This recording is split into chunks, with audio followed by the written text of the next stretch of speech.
વિદ્યાર્થી મિત્રો, અમારી યુટ્યુબ ચેનલ ટીચિંગ મેં સેલજીમાં આપનું હાર્દિક સ્વાગત છે.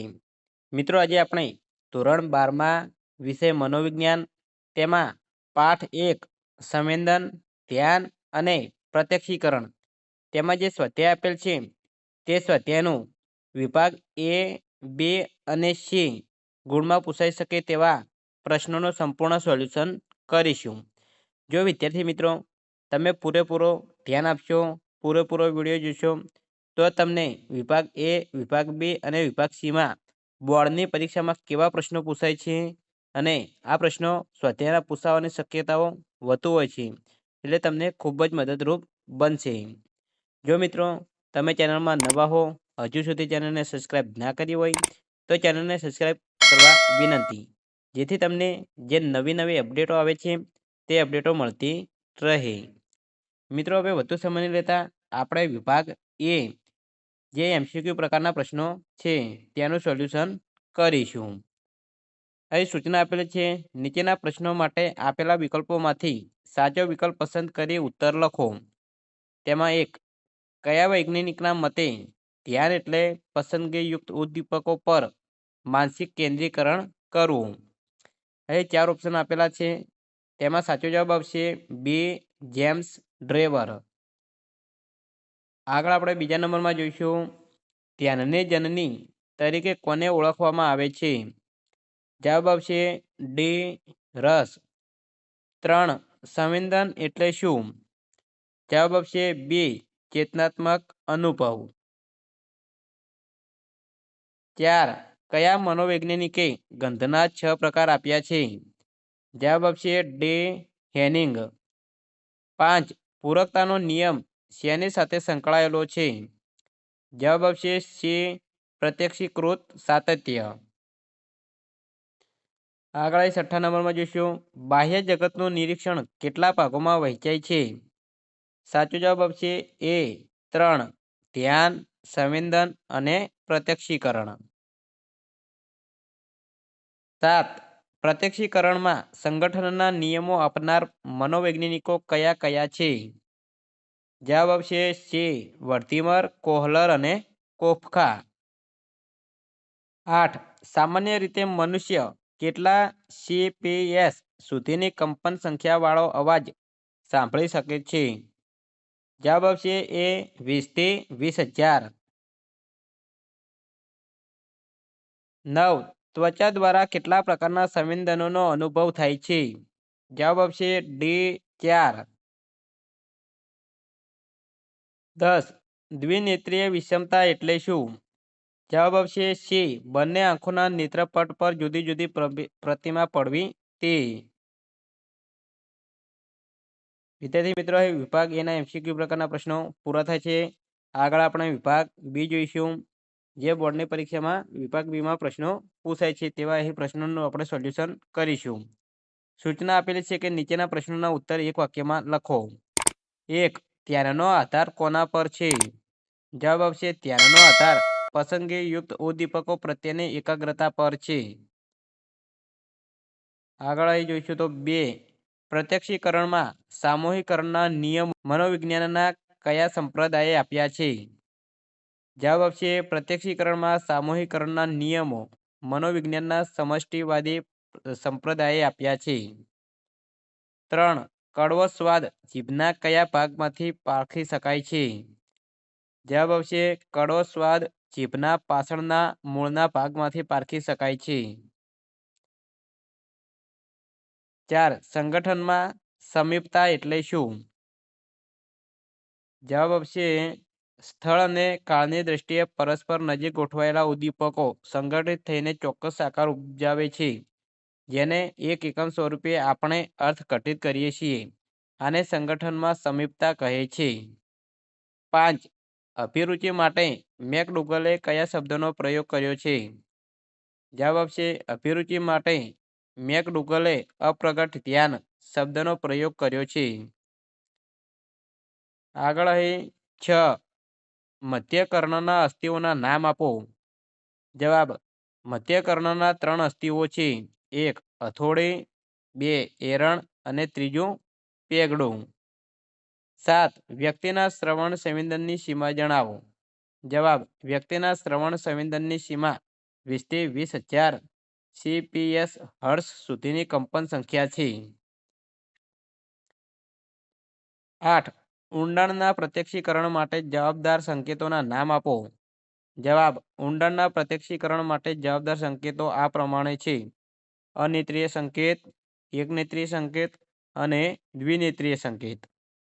9. દ્રષ્ટિ સંવેદનમાં નેત્રપટીય વિષમતા કયા કારણથી સર્જાય છે? જવાબ: ડાબી આંખને દ્રષ્ટિ ક્ષેત્રમાં રહેલ પદાર્થનો ડાબો વિસ્તાર થોડો વધારે દેખાય છે. તે જ રીતે જમણી આંખને પદાર્થનો જમણો વિસ્તાર થોડો વધારે દેખાય છે. આ કારણથી દ્રષ્ટિ સંવેદનમાં નેત્રપટીય વિષમતા સર્જાય છે. 10. માનવ ત્વચામાં ઠંડી, ગરમી જેવા સંવેદનો શા કારણે થાય છે? જવાબ: ત્વચા પર પથરાયેલા જુદા જુદા સાંવેદિક કોષો ઉત્તેજાવાથી માનવ ત્વચામાં ઠંડી, ગરમી જેવા સંવેદનો થાય છે. વિદ્યાર્થી મિત્રો, અહીં વિભાગ C જોઈશું, જેમાં 2-2 ગુણના પ્રશ્નો બોર્ડની પરીક્ષામાં પૂછાતા હોય છે. તો નીચેના પ્રશ્નોના ઉત્તર સંક્ષિપ્તમાં લખો. તેમાં અહીં પહેલો પ્રશ્ન છે: સંવેદન એટલે શું? જવાબ: સંવેદન એટલે જ્ઞાનેન્દ્રિયો દ્વારા થતો ઉદ્દીપકનો અનુભવ. કોઈપણ પ્રકારના બાહ્ય ઉદ્દીપકની અસર માનવીની જ્ઞાનેન્દ્રિયો પર થાય છે, જેનાથી તેના આંતરવાહી તંતુઓ ઉત્તેજાય અને મગજના ચોક્કસ ભાગને સંદેશો પહોંચે તેને સંવેદન કહે છે. સંવેદન એટલે સભાનતામાં સર્જાતું એવું પરિવર્તન કે જે ચેતાતંતુઓની અસાધારણ ઉત્તેજના મગજમાંના સંવેદન વિસ્તાર કેન્દ્રો સુધી પહોંચાડવાથી ઉત્પન્ન થાય છે. આગળ જોઈશું તો 2. ધ્યાન વિચલન એટલે શું?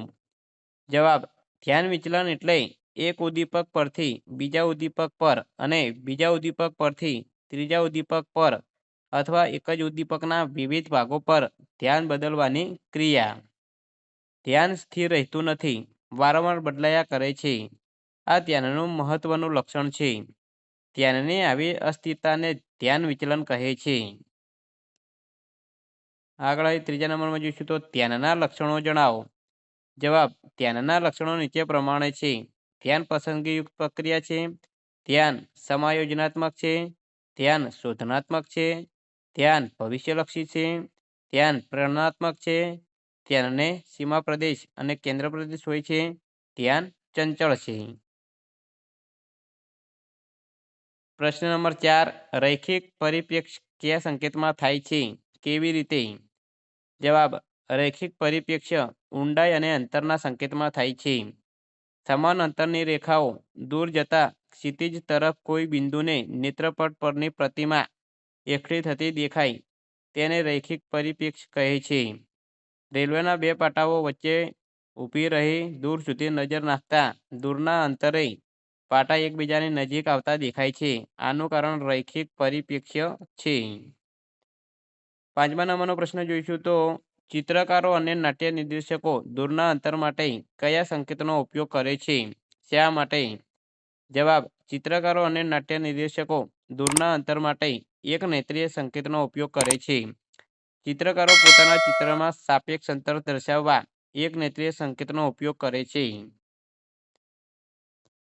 નાટ્ય નિર્દેશકો અને એક નેત્રીય સંકેતને ધ્યાનમાં લઈને સ્ટેજ પર અંતરનો ભાસ ઊભો કરવો વચ્ચે પાતળા કપડાની જાળીના પડદાને ગોઠવણ કરે છે. તેથી સ્ટેજ પર આને કારણે દ્રશ્ય ઝાંખું અને અસ્પષ્ટ રજૂ કરી શકાય છે. 6ઠ્ઠા નંબરમાં જોઈશું તો નેત્રમણિનું અનુકૂલન એટલે શું? જવાબ: કૃષ્ણમંડલના સ્નાયુઓ પ્રકાશની તીવ્રતા પ્રત્યે અતિ સંવેદનશીલ હોય છે.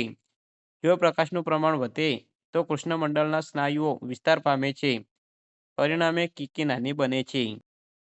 જો પ્રકાશનું પ્રમાણ ઘટે તો કૃષ્ણમંડલના સ્નાયુઓ સંકોચાય છે, પરિણામે કીકીઓનું કદ વધે છે. આમ નજીકના કે દૂરના રહેલા પદાર્થોના સંવેદન માટે નેત્રમણિ અને સિલિયરી સ્નાયુઓનું અનુકૂલન જવાબદાર છે. આમ નજીકના કે દૂરમાં રહેલા સંવેદન માટે નેત્રમણિ અને સિલિયરી સ્નાયુઓનું અનુકૂલન જવાબદાર છે. 7. ધ્યાનને આકર્ષનારા વ્યક્તિલક્ષી ઘટકો જણાવો.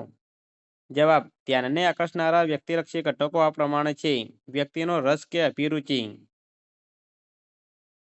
વ્યક્તિની જરૂરિયાત, વ્યક્તિની ટેવ, વ્યક્તિનું શિક્ષણ અને વ્યક્તિની મનોશારીરિક સ્થિતિ.